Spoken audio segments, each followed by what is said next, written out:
I'll start off by just saying that we've had a good couple weeks of preparation. I think our players are very excited. I know the coaches are. There's been a lot of excitement in this area in the last few weeks. I don't know that I've ever been around Stillwater when the I Need Tickets signs started going up last weekend at the local gas stations. So we're all looking forward to another week of practice and the big game on Saturday. I'm going to open it up for questions and be somewhat brief because we have a meeting at 1:45. This is not a normal Monday for us, so I can try to field all the questions possible. Coach, a lot of your players have not forgotten 2 years ago. Are you okay with that, or you want them thinking, hey, this is a different time, a different place? I don't know. I wish I had an answer for that. That's kind of like the old revenge factor. A question got brought up some last year when we played Troy. And I think each individual has to handle that differently. Myself personally, gone way past that. We've had so many games since then. But if that's something that can help motivate a player to compete and play hard, then I'm okay with that. Captain's Mike, anything been determined in that regard? We're going to do that later on. We're close to that, but we're not ready to make that announcement yet just because we'd like to inform the players first. Mike, you cut off the media about 10 days ago. First of all, did you miss us? Yes. Second of all, do you see a difference? Did it help? Was the purpose well served? The reason we did it was because we had 16 open media practices in a row. And I felt like that 16 opportunities and a 29 opportunity practice was quite a bit to start with. And then I noticed that the questions became very repetitive, the same thing over and over and over. And I thought, this is crazy. You guys should be home at dinner. Give you a chance to be home by 5:30 or 6, not hanging around up here till 8 o'clock at night. And I saw the players somewhat fatigued in that area. They were tired of it. And so I felt like that it'd be better off for us to separate for 8 or 10 days until we got to the week of the game. Did you miss us? Yes, I did. You get into a routine and you start looking for something to do after practice that keeps me away from the team when they have to run the guys that are being disciplined. And normally when they're running those players, I come and talk to you guys. But now I didn't have anywhere to go, so I just went to the locker room. How much better is your program and your team than 2 years ago when you went to Georgia? I'm not sure yet, Dave. The question that you get all the time is compare this game to what happened 2 years ago, and my answer has been, I think Georgia is a very good football team. I think they have a lot of talent. I think they're very strong. I think they're very physical, like they have been for a number of years.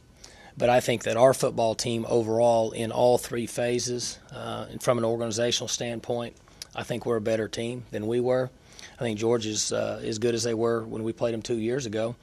And I've said this a number of times. They lost a couple first-round picks, but Georgia's got players. They always have, and I'm going to guess for a long time they always will. So the best example I can give is the first time that we ever heard of Noshawn Moreno was when we played him, and they were concerned whether they had anybody that would be able to run the football. I'm going to guess you'd rather not face Matt Stafford and Noshawn Moreno, but at the same time, do they have a little bit of an advantage in that they may have reinvented themselves somewhat? Robert, I'm not sure. And again, it's hard for me to speak for them and Coach Rick and their staff. They're obviously very established. He's averaging over 10 wins, I think, over however many years he's been there, 9, 10, 11 years. And so I would like to think that he feels pretty good about his system. And so in most cases with college athletes, change is not a good thing. And so I would guess that they're going to feel pretty comfortable with who they are, and they're going to run their systems. Mike, you've been a part of a lot of season openers. Do you ever recall an anticipation quite like this, either as a coach or as a player? When we played at Nebraska a few years ago, there was a lot of anticipation at that game. But I think just the local buzz and maybe even more so in the state because of the preseason ranking. And, I don't know what the numbers are, but it's the highest we've been ranked preseason in a long time. And so because of that, there's a lot of excitement. And we've had to work very hard to minimize that and try to keep the players focused and make sure they understand the most important thing is just to go prepare, practice well, and get ready to play in the game. How can you tell when you need to try and minimize that? Are there certain signs some of the guys give off or anything like that? I don't know. Like when you come home and your wife really doesn't talk to you, and you know something's wrong, and you ask her, and she says, "Oh, I'm fine." But you just know something is wrong, and then eventually you get it out of her. It's the same feeling you get from a team that they're not as focused as they should be, and you can tell them and you push it on them, but you can just get a feel that they're not really focused. There's too much going on, and you kind of have to change something to do the best you can to keep them focused and make sure they understand the importance of preparation. And then the entire time you're doing it, you don't necessarily know if you're right. You only hope that you're right. I'm kind of glad that happens to somebody else besides me. Robert, that happens to every male in this room that's married. Don't kid yourself. Team chemistry, you felt that was such a vital part of what happened with your team last year. You've been through camp now. You're going into the first game week.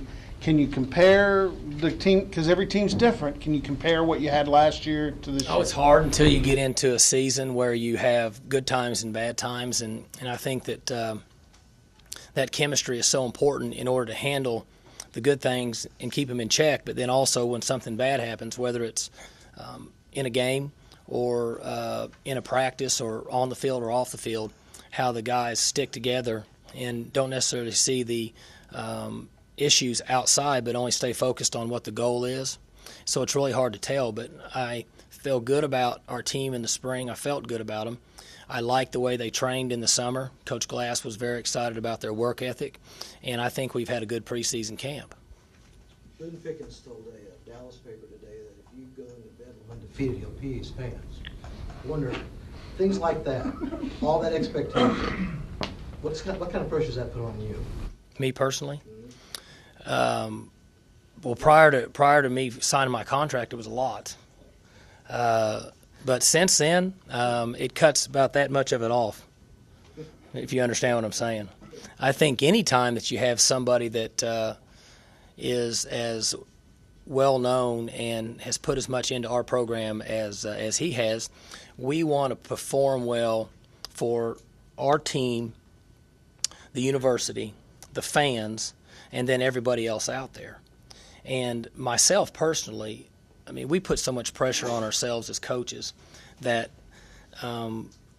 we want things to work out well because the players put so much hard work into it. We want them to have success.